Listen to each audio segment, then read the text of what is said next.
Imaginez un instant que nous sommes dans les années 60. À cette époque, la télévision est une boîte sacrée au milieu du salon. Un objet qu'on regarde et qu'on ne touche pas. Puis arrive un homme, un artiste d'origine sud-coréenne, Nam June Paik. Pour lui, la télévision n'est pas juste un meuble, c'est une matière première, comme le marbre pour un sculpteur.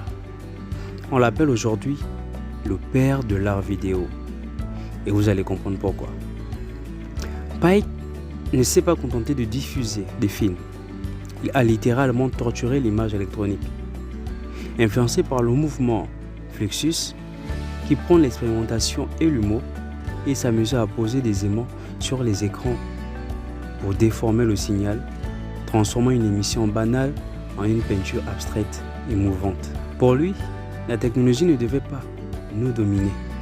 Il disait d'ailleurs, et je cite, « La technologie est faite pour être l'esclave de l'homme, pas son maître. » En appelant des dizaines, parfois des centaines de moniteurs, il a créé des installations monumentales qui ressemblent à des robots géants ou à des autoroutes de lumière. Mais le travail de Paik n'est pas seulement technique, il est profondément philosophique. L'une de ses œuvres les plus célèbres est le TV de Bouddha. C'est une image très forte. Une statue de Bouddha ancienne fait face à un écran de télévision qui diffuse sa propre image en direct via une caméra. On a ici un dialogue fascinant entre la spiritualité millénaire de l'Orient et la technologie immédiate de l'Occident. C'est une boucle infinie, une sorte de méditation électronique sur l'image et le narcissisme. Enfin, ce qui est frappant chez Nam June Paik, c'est qu'il avait tout compris bien avant tout le monde.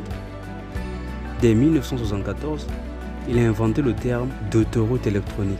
Bien avant l'apparition d'Internet ou des réseaux sociaux, il avait prédit un monde où l'information circulerait instantanément d'un bout à l'autre de la planète, brisant les frontières. En voyant nos écrans de smartphone aujourd'hui, on se dit que nous vivons exactement dans le futur qu'il avait imaginé. En résumé, Nam June Paik a transformé un outil de communication de masse en un instrument poétique. Il a recyclé l'obsolescence pour en faire de l'art et nous a appris à regarder derrière l'écran.